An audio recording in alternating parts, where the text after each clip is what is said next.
Hello, and welcome to this week's episode of Views of an Outsider, The Outsider's View from July 13th. If you want to keep up with everything that's going on in the world, but you don't want to drag down your entire life by listening to the news every day, then get the main stories right here once a week, and spend the rest of your time actually living your best life. Let's get right into it. Beginning with the follow-up to last week's tragic story out of Texas. By the start of this week, at least 82 people had been found dead in the catastrophic flooding that hit central Texas over the 4th of July holiday, and the search remains ongoing for more missing victims. Fox 26 Houston reported that among the missing are still 10 of the young girls who were attending Camp Mystic, a Christian girls' camp in Kerrville, the small town that took the brunt of the record-breaking flood. Most of the deaths that have been reported have come from Kerr County, where at least 68 people have died after the Guadalupe River rose more than 30 feet in 1 hour during the middle of the night. Of those 68 deaths, 28 fatalities were children, including 2 sisters whose bodies were found 15 miles from where the floodwaters washed them away from the cabin where they were staying, according to the Houston Chronicle.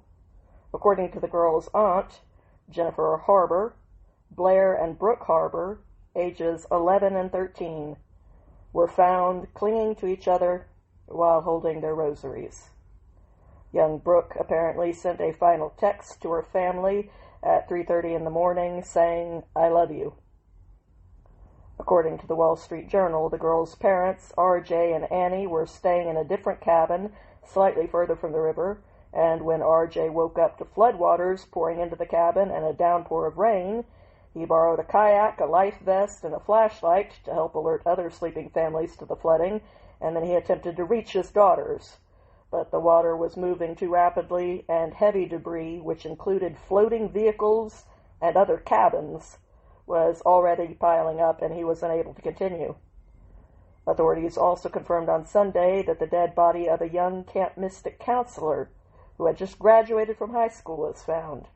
According to the Kincaid School where she had attended, Chloe Childress lost her life upholding the selfless and fierce commitment to others. The Childress family released a statement that said, "Chloe Childress lived a beautiful life that saturated those around her with contagious joy, unending grace, and abiding faith. Returning as a counselor to the place she loved so dearly, Chloe was looking forward to dedicating her summer days to loving and mentoring young girls at Camp Mystic. Our family was shocked to hear of the horrific, tragic flooding in the hill country, and we were devastated to learn that our precious Chloe was among the victims. While we know that her joy is now eternal and her faith has become sight, our hearts are shattered by this loss and the similar heartbreak of other families like ours." Camp Mystic itself posted an update on their website Monday morning, revealing that the current death toll for them so far is 27, adding, "Our hearts are broken alongside our families that are enduring this unimaginable tragedy. We are praying for them constantly. We are deeply grateful for the outpouring of support from community, first responders, and officials at every level." Some of the other young girls who were killed in the flooding have been identified as well, including 8-year-old Renee Smostria, 9-year-old Lila Bonner, 8-year-old Eloise Peck, 9-year-old Janie Hunt, and Sarah Marsh, who was about to start the 3rd grade. The camp's director also died while trying to rescue campers from the floodwaters. Fox San Antonio's anchor Ryan Wolf wrote, "He died doing what he'd done for 50 years, protecting the girls of Camp Mystic." Richard Dick Eastland, beloved camp director and co-owner, was swept away in the hill country floods while trying to reach campers in danger. His final act was one of courage, devotion, and love. The flooding has also devastated other counties in central Texas. As of Monday, in Travis County, 5 deaths have been reported. 3 people have died in Burnett County as well. 2 more deaths were confirmed in Williamson County, and Kendall and Tom Green counties each reported 1 death due to the flooding. Authorities have rescued more than 850 people who were trapped by floodwaters. One U.S. Coast Guard rescue swimmer, Petty Officer Scott Ruskin, was credited with single-handedly saving the lives of 165 flood victims that night. Homeland Security Secretary Kristi Noem noted this was the first rescue mission of his career, and he was the only triage coordinator at the scene. Scott Ruskin is an American hero. His selfless courage embodies the spirit and mission of the United States Coast Guard.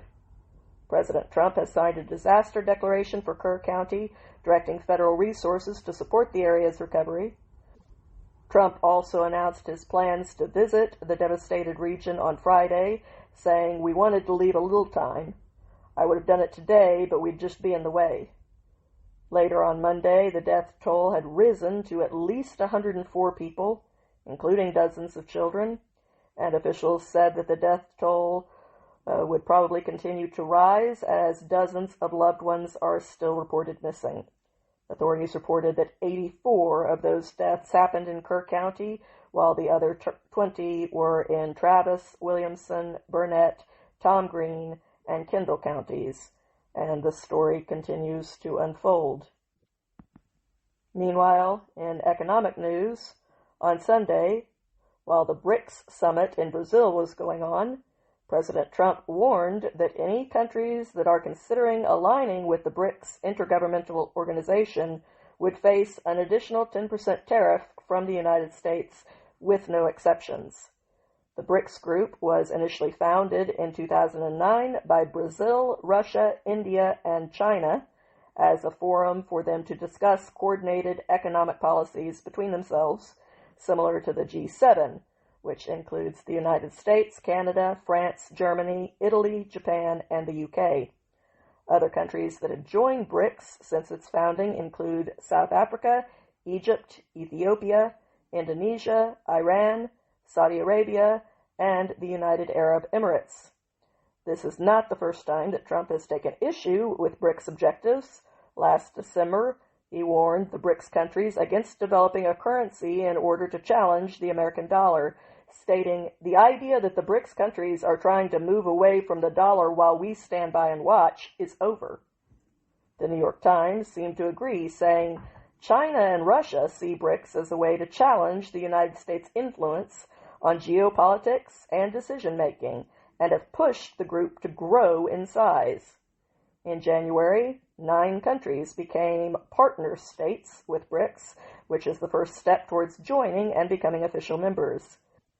Those countries included Belarus, Bolivia, Cuba, Indonesia, Kazakhstan, Malaysia, Thailand, Uganda, and Uzbekistan. Last month, Vietnam became another partner state, a designation that permits a country to participate in BRICS summits and other discussion sessions.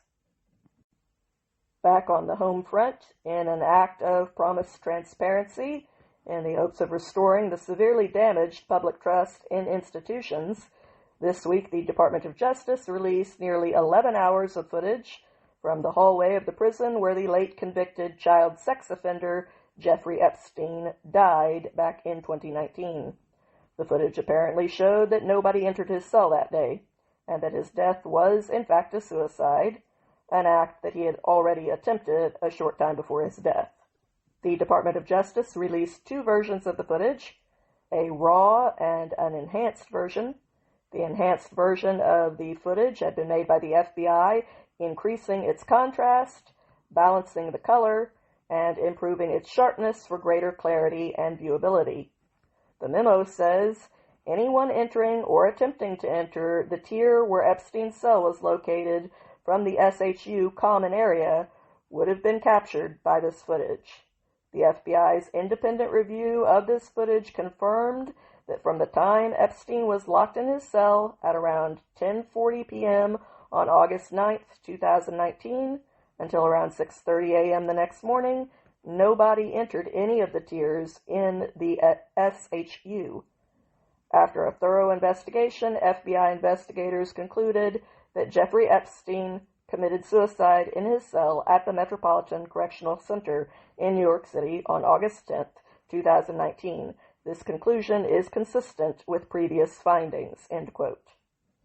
The department's findings back up the recent statements made about Epstein by FBI Director Kash Patel and Deputy Director Dan Bongino since they took up their posts at the agency. They both have long records of leading the skepticism surrounding Epstein, but they saw evidence that convinced them. Some people refuse to reconsider it all, and they see all evidence as further proof of the conspiracy. They are basically living out the old joke of the man who dies and goes to heaven, and he asks God, "Who killed JFK?" And God tells him, "Lee Harvey Oswald did." And the man says, "I had no idea that the conspiracy went this high." For someone who is committed to seeing conspiracy, everything is evidence of that conspiracy. If more evidence comes out, I will be happy to reassess the situation on Jeffrey Epstein. But until such a time as there is actual evidence that somebody is lying to us, or that there is more stuff out there, or that any of the theories are true, this is what we've got. The video didn't show anyone going in there. He killed himself. Turning to foreign affairs next, it is indisputable now that Argentina's libertarian president, Javier Milei, has completely reversed his country's economic freefall and turned the country around by pulling off a recovery that is simply astonishing to behold. It sets the bar very high for everyone else leading a nation. Ironically, just before his November election, The Guardian wrote an article about a letter that had been signed by more than 100 economists who were all warning Argentina that electing Milei would bring devastation to their country. And you wonder why people don't trust the experts or their institutions anymore. Could it be that you repeatedly shredded your own credibility and that of your field by laying it all on the line in a failed attempt to step outside of your lane and use your status as an expert to control other people's politics? As if Argentina's economy at that point could get much worse. It was already devastated. In November of 2023, Argentina's inflation rate had soared to 211.5%, and the country had a poverty rate of 41.5% of its people. 19.5 million people lived below the poverty line in Argentina when Milei came in. By May of 2025, the inflation rate had plummeted to 43.5%. Still high by our standards, of course, but to go from 211% to 43% is a massive improvement in less than 2 years. Really, in a year and a half. In May, the Consumer Price Index also rose by only 1.5%, marking the lowest level in 5 years. Wholesale prices dropped by 0.3% as well, the best number in 17 years. Emmanuel Ricon noted of Milei in the Daily Economy, through an aggressive program of public spending cuts, eliminating bureaucracy, and reducing public sector jobs, he erased Argentina's massive fiscal deficit, paving the way for a historic economic recovery. These achievements are no fluke. They stemmed from a clear strategy: fiscal balance, reduced public spending, ending monetary expansion as a financing tool, and economic deregulation. Bloomberg reported, the libertarian leader wants to transform Argentina into a major oil producer and reshape an economy built on farming. It's an existential project for all involved. Should Milei succeed in generating new oil wealth, he might manage to heave Argentina from its economic quagmire and persuade voters to keep backing his vision. You mean continue voting for what works? The horror. Here in the United States, where some of us have woken up and some haven't yet, on Monday there was another ambush this time against Border Patrol agents in McAllen, Texas. One man opened fire on them before he was killed by local police and federal agents who both returned his fire, and apparently they were better shots than he was. Well, this is Texas. According to the DHS, unfortunately, 2 police officers were injured, including one who was shot in the knee, and a Border Patrol employee was also wounded. According to the Times, the shooter had other weapons stashed in his vehicle, which had been spray-painted with a message, the meaning of which law enforcement is trying to decipher. It was apparently relating to a popular video game.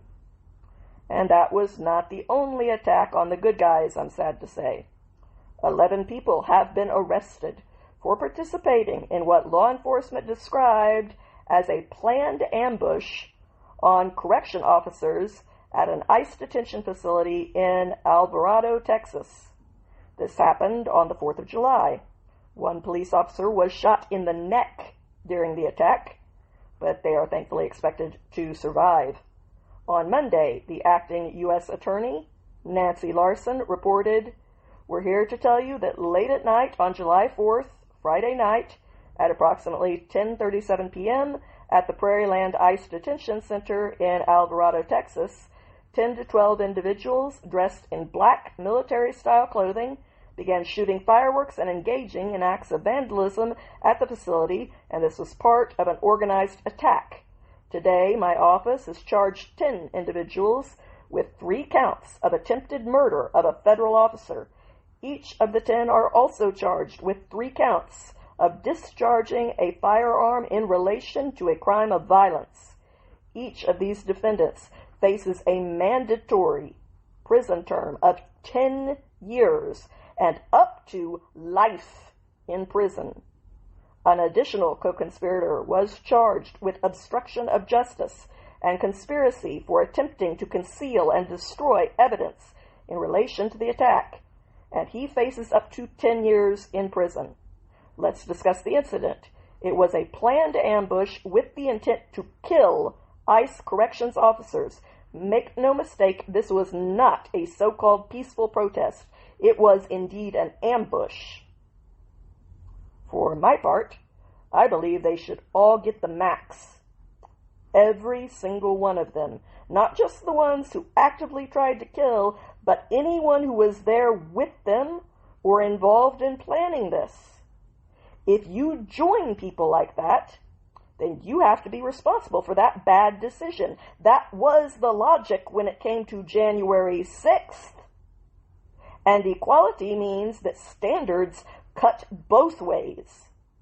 You're known by the company that you keep. And deterrence needs to start being created, especially amid this escalating violence, by consistently doling out the severest consequences allowed by the law and making very public and very consistent examples whenever anyone engages in criminality, especially in criminal violence, and especially against public servants who are doing their job. You don't like the policy? Then convince people that you're right about that and win the next election like a functional adult. Don't go out and try to murder the low men on the totem poles who are doing what they're required to do. Or I'm not going to care one little bit what happens to you after that. I will support the book being thrown at you and everyone who is associated with you as hard as this country can chuck it your way.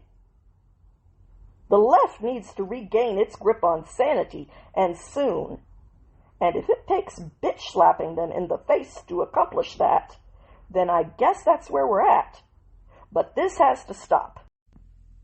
Speaking of war, in international news, on Monday, President Trump said that the United States will begin resuming weapons shipments to Ukraine, given that Russia continues to pound their country with airstrikes and drone attacks.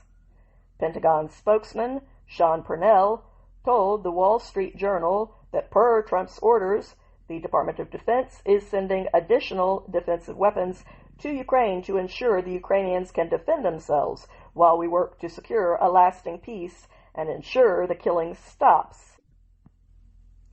Last week, it was reported that weapons shipments to Ukraine had been paused, surprising the administration in Kiev, as well as officials in the State Department and apparently even the president, who seemed openly irritated by what had transpired. When he was asked on Tuesday who ordered the pause in weapons shipments to Ukraine, Trump answered curtly, "I don't know. Why don't you tell me?"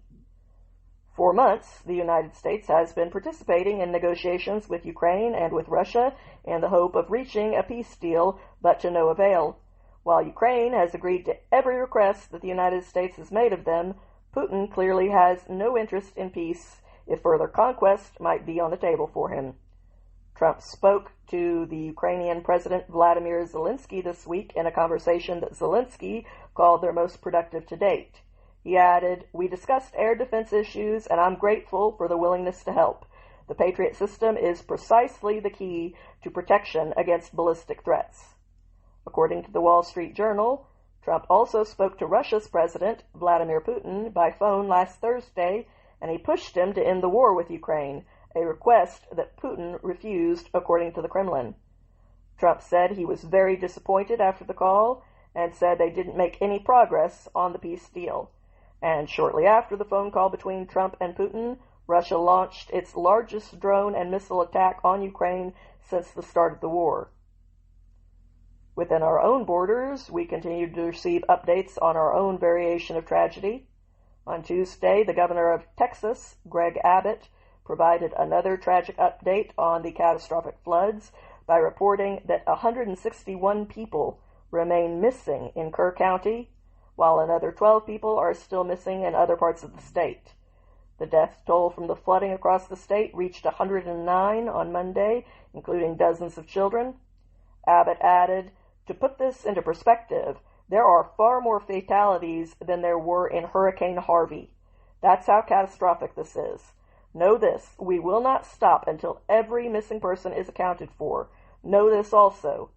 There very likely could be more added to that list." 5 young girls and 1 counselor remain missing from Camp Mystic, and as more days go by in the rescue operation, hopes of finding anyone alive fades into the dread of adding to the already large death toll. But as Governor Abbott said, the primary job right now continues to be locating everybody who was affected by this flood. Remaining down south, but switching back to the topic of immigration, the Border Czar, Tom Homan, vowed that ICE agents will continue to apprehend and deport illegal aliens, despite the recent string of ambush attacks aimed at preventing them from carrying out their mission. Homan told Martha McCullum at Fox News, "I said over 2 months ago, if the rhetoric continues against ICE agents and Border Patrol agents about being compared to terrorists, like Congresswoman Jayapal did, being compared to Nazis and racists, that it's going to end with a use of force that either a criminal is going to die or an officer is going to die. I've seen this recipe before. I know it's coming, and I don't think it's over. This was a well-planned attack, and it's because of the rhetoric.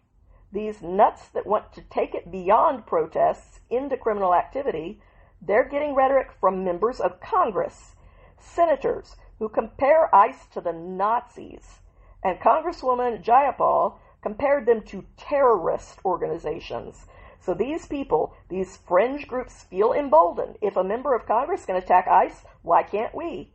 But here's what they need to understand. We're not going to stop enforcing immigration law." And the thing is, he means it.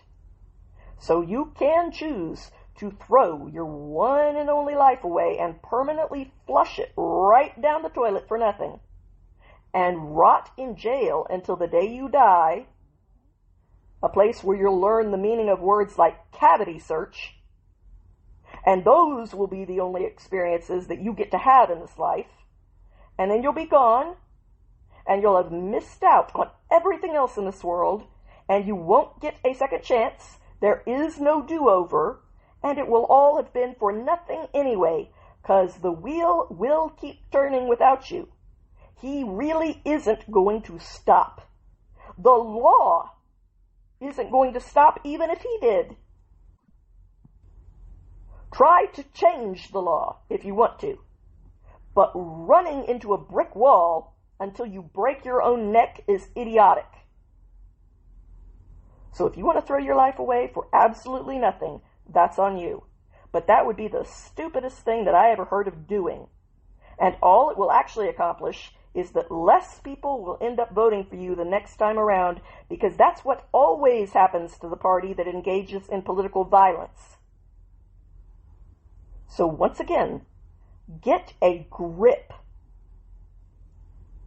Meanwhile, on the other side of the pond, 3 Gen Z men who were being paid by the Russian state to carry out arson and kidnapping in order to undermine European support for Ukraine and to punish opponents of the regime, were found guilty on Tuesday of torching a London warehouse containing Starlink satellite technology that was bound for Ukraine and acting on the directives of the Wagner Group.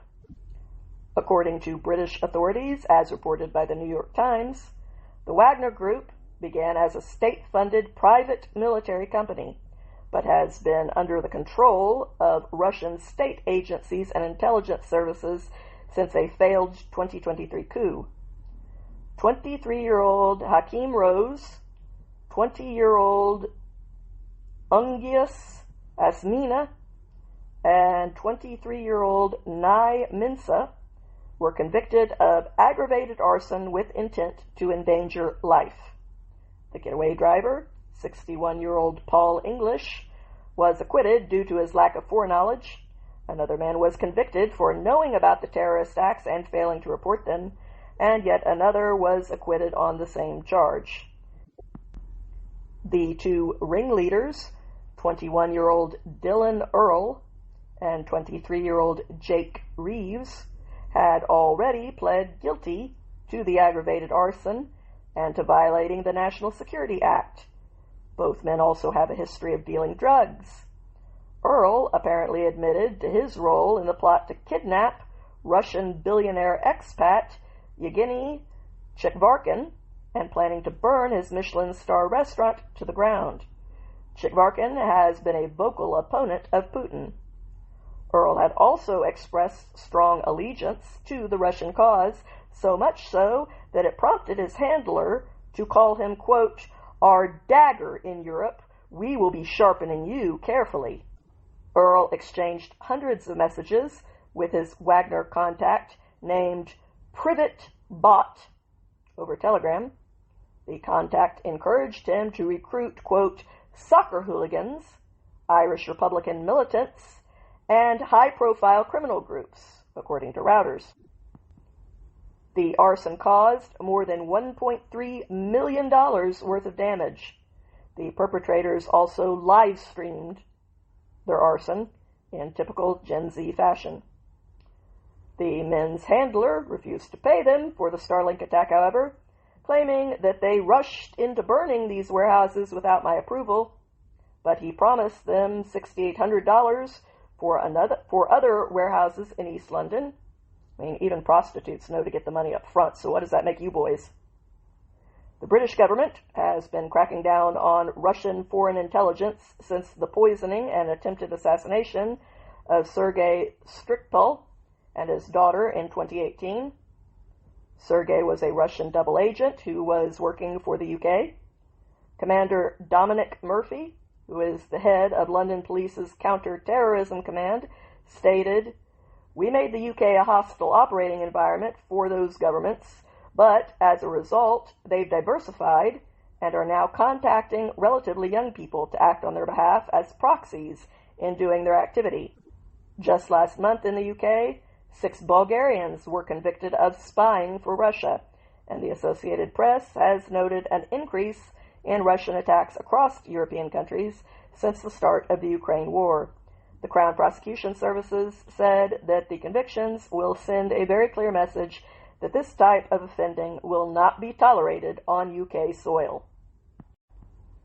Back in the USA once again, we're dealing with our own terrorists. On Wednesday, ICE arrested an Egyptian national who was the former chaplain at a children's hospital when he was flagged for being on the FBI's terrorist watch list. Imam Aman Salman, formerly worked as a chaplain at the Cincinnati Children's Hospital and presided over services at the local mosque in Ohio City. He first came to the United States roughly a decade ago, and he was granted asylum status here in 2018. According to the Assistant Secretary of DHS, Tricia McLaughlin, that status was revoked under the Biden administration, but they apparently did nothing to remove him now that he was no longer here legally, despite the fact that they apparently had cause to revoke his status, which common sense would tell you would be cause to deport him. She also noted that Solomon was flagged on the FBI terror watch list, which was what led to his detainment on Wednesday. Court documents also indicated that members of Solomon's family, who are still in Egypt, had filed a request to be allowed to migrate to the United States in order to join him. Okay, somebody's going to have to explain to me, why would we even consider letting the family of someone who was here illegally come here on the grounds that he's here and they want to be here with him when he's not supposed to be here, but somehow the solution is that more of his family should come here to be here with him where they're not supposed to be, instead of just sending him back to them? How crazy did the government go in recent years? I mean, did you hear that logic? Or lack thereof? And speaking of crazy logic or lack thereof, some supporters of Solomon say that he was fleeing violence and persecution in his home country, and therefore he should not be sent back to Egypt, even if he is a terrorist.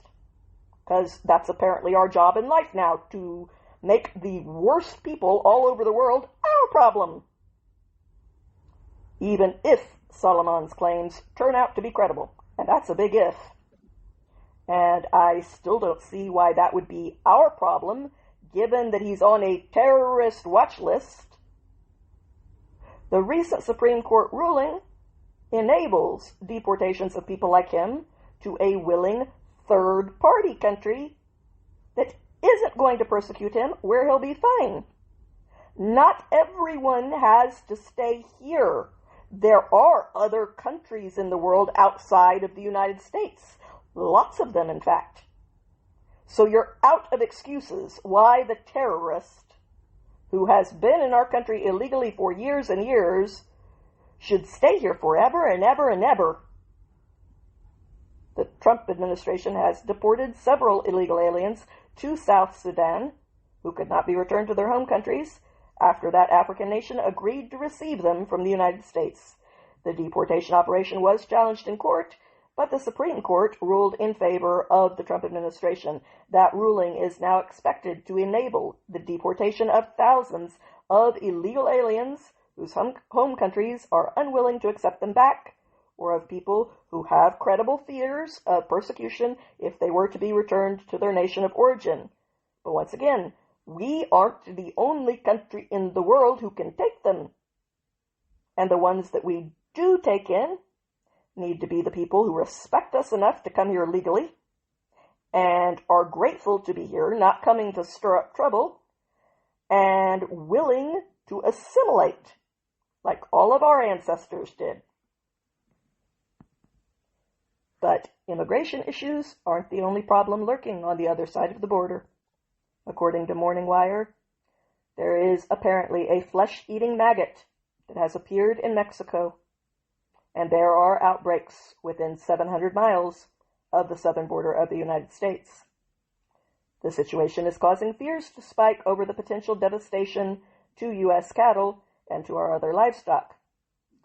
The little critters causing all of this trouble is a species of parasitic fly called the New World screwworm. I didn't name it. I don't know what to tell you. It spread to Mexico late last year after decades of efforts on the part of the United States to keep them out of North America. Can we effectively handle any immigration issue without it becoming a devastating tidal wave? The adult screwworm lays its eggs in the wounds or other openings, such as the eyes, nostrils, etc., of warm-blooded animals like cattle or other livestock, and sometimes even humans. Then it consumes their flesh, leading to severe tissue damage and even death. Remember the bugs in the mummy? It's kind of like that. The most recent Mexican outbreak has included at least 8 cases of human infections, unfortunately, but the ravenous little creatures wreak absolute havoc on livestock. A screwworm infestation can kill a cow in a matter of days, although I'm sure that's too long for the cow. Immediately after the outbreaks were detected, on May 11th, the Department of Agriculture suspended all live cattle, horse, and bison imports through America's ports of entry along the Mexican border. After implementing those restrictions, the Department of Agriculture announced its next step to eradicate the screwworm by breeding billions of flies, sterilizing them, and then releasing them into Mexico and southern Texas. Good luck to you people. Female screwworms only mate once. So if you can fool them and flood an area with sterilized males, that is apparently an effective way to prevent wild flies from reproducing. I love hearing the plans of the smart people to deal with a biblical scale plague by castrating insects, as though they're not doing enough emasculating in the world already. But apparently, the United States has already successfully done this once before.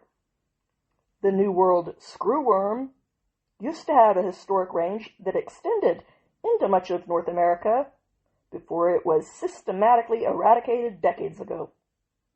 And this method is said to be much safer, more effective, and more environmentally friendly than spraying the pests, says the people who aren't being eaten by bugs.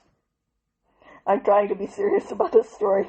I'm just not managing to pull it off. In a press release issued on June 30th, the department said that it is now consistently conducting sterile fly dispersal, releasing more than 100 million flies every week.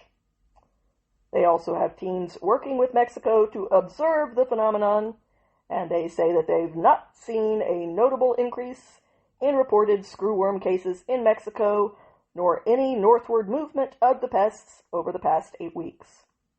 However, 19 different cattle groups sent a letter urging the USDA to keep the ban of Mexican imports in place, as they claim that the risk still persists. Turning serious once again, on Friday, President Trump traveled to Central Texas with First Lady Melania Trump, 1 week after sudden catastrophic flooding swept through multiple counties there, killing at least 121 people. Marine One took both of them from San Antonio to Kerrville, where the worst damage took place. Of the 120 people who have been reported dead throughout the state, 96 of them, including 36 children, were killed in Kerr County, where Kerrville is the county seat.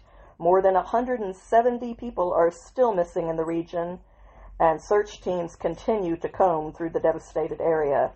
According to CBS News, responders are also still searching for 5 young girls who were attending Camp Mystic, along with 1 counselor who is missing as well.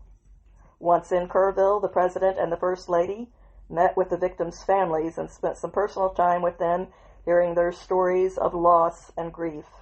Then Trump gave a press conference beside the governor of Texas, Greg Abbott, and the emergency responders who have been busy serving, in which Trump said, "As a nation, we mourn for every single life that was swept away in the flood, and we pray for the families that are left behind.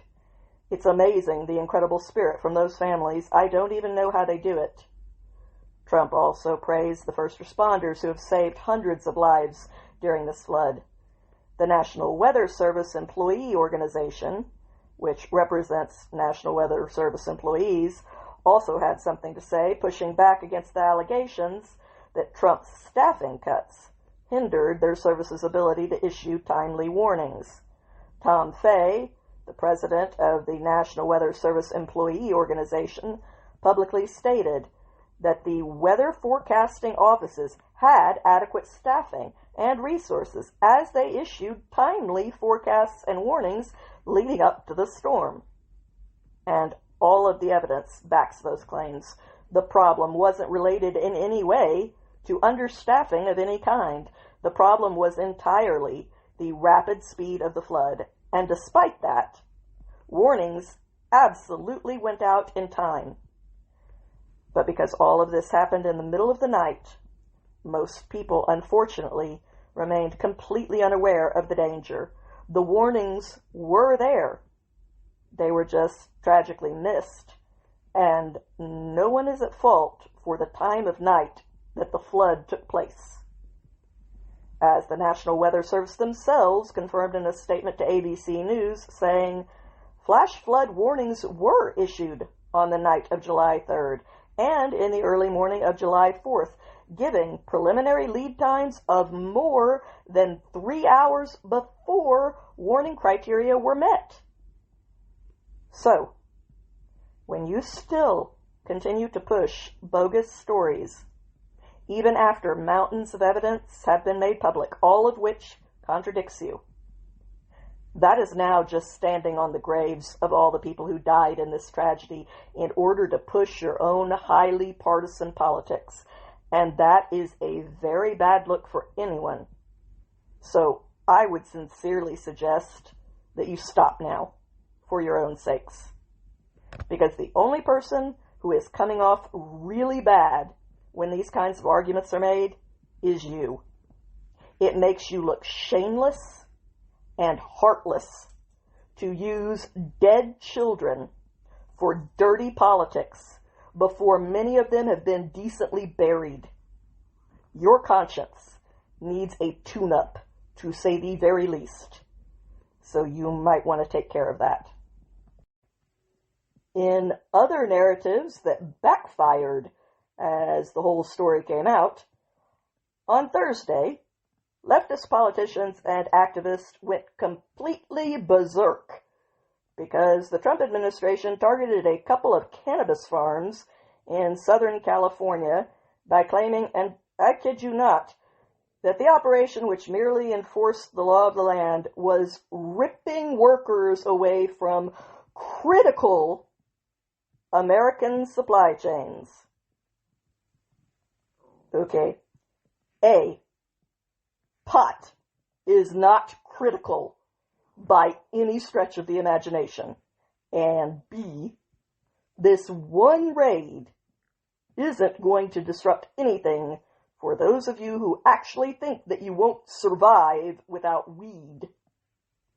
And C, even if this one raid did disrupt the supply, which it obviously won't, I'm sure that you're already growing it in your own backyard, or your closet, or both, so chill. I thought potheads were supposed to be mellow, but I guess you're in the paranoid phase of your high right now. Here is the part that actually is important in this story. They were using illegal, underaged child labor. They were using children to grow your precious pot. So surely you can get your weed from one of the countless other places that doesn't use imported child slave labor to grow your recreational drugs. All of this paranoid faux outrage took place after federal agents conducted raids on 2 cannabis farms in Ventura County, where they were confronted by leftists who turned violent. Because that's their new default, I guess. Kind of like resting bitch face. And they attacked the agents by pelting their vehicles with rocks and smashing in their windows as the agents attempted to leave the farm with some detainees. All of this was caught on video. as was one man who appeared to fire off a handgun at the authorities. By the way, the FBI is offering a $50,000 reward for information leading to the conviction of this suspected gunman, so if you could use some extra cash, you might want to think about it. As I said, after the attacks, some suspected illegal immigrants who were working on the marijuana farm were detained, which caused the leftists elsewhere in the country to make the sad argument that these workers were, quote, the backbone of our food chain. Okay, pot-laced brownies aren't the only source of food on the planet. I mean, that may come as a surprise to you, but if so, you need to broaden your horizons, because you'll be relieved to know that you will indeed live if you eat other things too. Brian Allen, a far-left political commentator, wrote, quote, "ICE just swarmed Ventura County fields, hauling away the very farm workers who keep America's produce aisles stocked." Okay, pot doesn't qualify as produce, dude. He went on, "We're arresting assets, treating the backbone of our food chain like a threat. That's not border security. That's self-sabotage in uniform." You're a dillweed. Democratic Representative Jimmy Gomez actually reposted that deranged comment. And far-left influencer Harry Sison also commented on the situation. He had this to offer: "My God, Trump has turned this country into a military state. This is what happens when a wannabe dictator gets elected." Okay, settle down there, Charlie Sheen. Things will eventually come back into focus as you come down off your bad acid trip, dude. Just wait it out. Meanwhile, the White House ripped into these leftists, firing back, "Marijuana is not the backbone of our food chain. It's a marijuana facility. What will we do without illegals to pick our weed? Moron." That last comment was directed at Allen's post by the White House. Returning to the real story that they very much want you to overlook in all of this, according to the Customs and Border Patrol Commissioner, Rodney Scott, agents at one of the raids on the Ventura County cannabis farms found 10 children at the marijuana facility, 8 of whom were not even with an adult. The farm is now under investigation for child labor violations. Multiple protesters were also arrested, according to the U.S. Attorney for the Central District of California.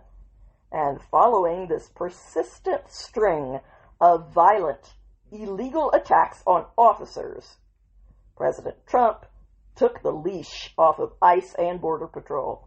On Friday night, he ordered officials to crack down on anti-ICE rioters, telling officers to use whatever means is necessary to arrest the people that continue to commit these crimes, which is what the law exists for. So protest all that you want to. That is your right. But commit an actual crime, and you're going to be arrested, as you should be. That's how law and order works. And I don't weep for people who deliberately choose to break the law, knowing these will be the consequences, especially when it comes to the use of violence during the commission of their crimes. And neither do most of the other people out there, for the record. The internet ain't real life, and you're going to get a harsh wake-up call if you make the unfortunate mistake of believing that it is. Because the bots can post all about your arrest, but they can't post your bail. And even the bots will have forgotten all about you by the next day, tops. Trump posted this on the subject: "I'm on my way back from Texas and watched in disbelief as thugs were violently throwing rocks and bricks at ICE officers while they were moving down a roadway in their car and or official vehicles. Tremendous damage was done to these brand new vehicles. I know for a fact that these officers are having a hard time with allowing this to happen, and that it shows such total disrespect for law and order. Therefore, I am directing Secretary of Homeland Security Kristi Noem and Border Czar Tom Homan to instruct all ICE, Homeland Security, or any other law enforcement officer who is on the receiving end of thrown rocks, bricks, or any other form of assault to stop their car and arrest these slime balls using whatever means is necessary to do so. I never want to see a car carrying law enforcement officers attacked again. Authorization immediately granted for arrest and incarceration. So hopefully that will solve the recent problem of the 700% increase in assaults being made on ICE agents. The consequences have been made clear, so if you choose of your own free will to have this happen to you, then that is your doing, and don't come crying about it afterwards. All you had to do was protest instead of riot. And in some of the best news of the entire week, it has officially been agreed that we don't have to take our shoes off anymore at the airport.